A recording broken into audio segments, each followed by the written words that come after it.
Hi guys! Sa ating video ngayon ay gagawa lang tayo ng small bats o small recipe lang yung gagawin natin ngayon, pang merenda lang to. Requested kasi ito kaya ito na umpisahan na natin. So dito gagamit lang tayo ng 2 cups ng first class flour, lagyan ng 1 teaspoon ng yeast and then haluin muna. 1/4 cup light brown sugar at half teaspoon asin. 1 tablespoon cocoa powder at 1/2 tablespoon ng chocolate flavor syrup. 1/4 teaspoon food coloring chocolate brown at isang piraso na large na itlog. 3/4 cup evaporated milk and then haluin muna, tunawin muna yung asukal at asin at basain na ang harina. At maglagay na tayo ng 3 tablespoon ng margarine and then basahin lang natin yan. At dito mga ga sa ating mesa ay pakinisin lang natin ito ng mga 10 minutes ng mano-mano lang sa pagmasa. Matapos ko itong masahin ng mano-mano sa loob ng 10 minutos ay agad ko na itong putulin sa 30 grams lang. Pagkatapos putulin ay agad ko na itong pigurahin. At magdas lang ako dito ng harina, konti lang kasi sobrang lagkit dahil sa itlog na nilagay natin. Pagkatapos figurahin na i-flatten lang natin yan ng kunti lang.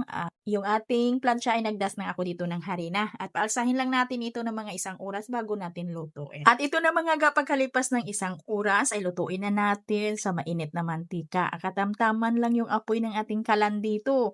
At malalaman lang natin yan naluto na kahit na yung brown yung kulay niyan pag nag-iba na yung kulay ng ating dough. At ito na yung ating palaman. Gagamit tayo ng 1/2 cup na condensed milk, 2 tablespoon na cocoa powder, at 3 tablespoon na cornstarch. Lagyan ng 1 teaspoon ng vanilla extract and then haluin muna natin yan bago maglagay ng evaporated milk. 1 cup na evaporated milk yung ilagay natin dito. At haluin muna natin yan bago natin isalang. At lutuin natin ito sa katamtamang hina ng apoy ng ating kalan at continue lang talaga sa paghalo para hindi din masunog yung ilalim. Madali lang yung masunog. Haluin hanggang sa ito'y kumulo hanggang sa lumapot.